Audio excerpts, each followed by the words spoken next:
Welcome back to Morning Glory. I'm Mike Graham. It's 9:48, and of course Julie Hartley-Brewer will be here in about 10 minutes' time to take us through what's going on her show from 10 o'clock all the way through till 1. Ian Collins after that, and Jeremy Kyle back, of course, with Drive from 4. We'll be hearing from him a little bit later on as well. Let's say a very good morning though to Angela Levin, our favourite royal biographer, who's here with us to talk about that lovely Meghan Markle, who apparently can't seem to get anything right at all in her quest to sort of find herself a way of making money in the United States of America. Angela, very good morning to you. Good morning. Nice to see you. Nice to see you too. It's been too long. I mean, I can't quite believe how useless Meghan Markle is at managing to pick a name which somebody else hasn't picked. I mean, does she not have people in her employ who would sort of do a quick search on the internet and go, oh no, you can't say American Riviera, whatever it was, because somebody else says that, and you can't say you know, love Meghan, and you can't say as ever because other people have got the name.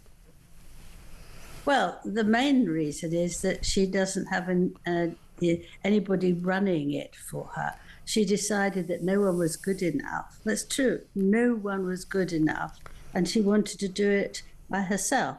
Well, it's quite understandable logically that she can't do everything herself. But actually, it's ludicrous because she doesn't know the every part of what you have to do when you want to do something on Netflix or you want to do anything.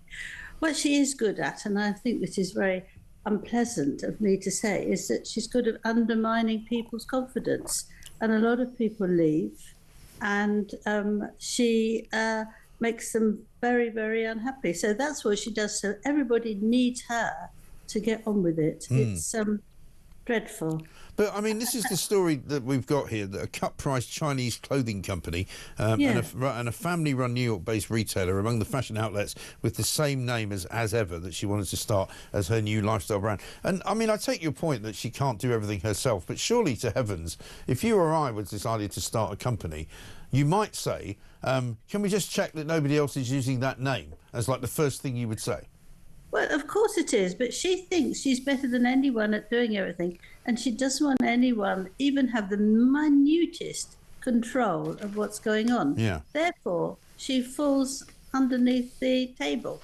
I mean, it is ridiculous because she couldn't care less. That's the other thing. Yeah. I mean, she's not going to change it. She's not going to apologise or say, "Oh, I'm so sorry, I didn't realise. Would you mind?" You know, it just. She leaves it as it is and carries on, and it sort of works itself through because she's a very hard person to go against. And actually, if you are like one of them who's in New York, who has a little shop and he makes a certain type of clothing, and he hasn't got the money to take her to court or even to get, you know, an apology. And so she knows that, and she wallows in it. And also, it gives her a lot of people talking about her, watching her. And that's really what she wants. She doesn't care if it's because it's someone else's name, or that they're unhappy about it, or they haven't got the money to fight her at court. She doesn't care a hoot. She just carries on. It's extraordinary. It really is. I mean, I think, it really is extraordinary. Yeah, pardon? I said it really is extraordinary because you would think that somebody who is as avaricious as she is, and I don't mean that just in terms of financial needs, but just in terms of publicity, in terms of the way she wants to be treated and the way she wants to be talked about, that she would not want to put a foot wrong. And all she seems to have done in the last 3 or 4 months is put every foot wrong. She only got 2, but she does that a lot. I mean, talk about 2 left feet. I mean, she just keeps putting her both feet in her mouth, you know. Yeah, she doesn't mind though. I think it's this thing that any publicity is good publicity. I think that's what she's following. Yes. The thing that I find absolutely extraordinary is that at the Invictus Games, she was adoring Harry, absolutely kissing him, cuddling him, all that sort of stuff. And as soon as she got back home, she then said she was now on Instagram, and she was now showing us the pictures of their children. Yeah. And Harry hates both those things. He doesn't want that. He doesn't want his children to be shown to the public for safety reasons. and he doesn't want her to go on social media because he hates this, and he's got a charity that is against it. Right. She couldn't care less.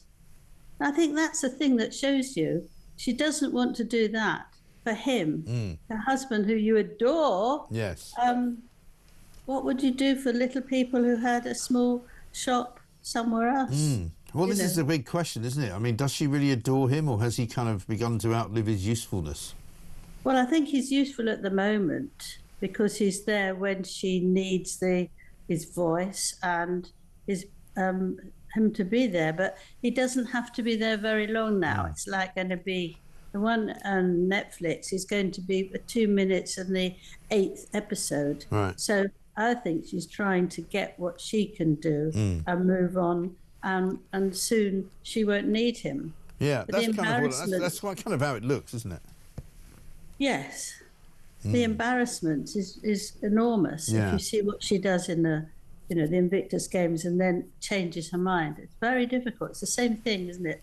She doesn't stick with anything. She doesn't. No, carry I mean, on with anything. it seems to me you and I have been having these conversations for quite a long time, and it seems as though to me she's very good at announcing what she's going to do, but then she doesn't do it.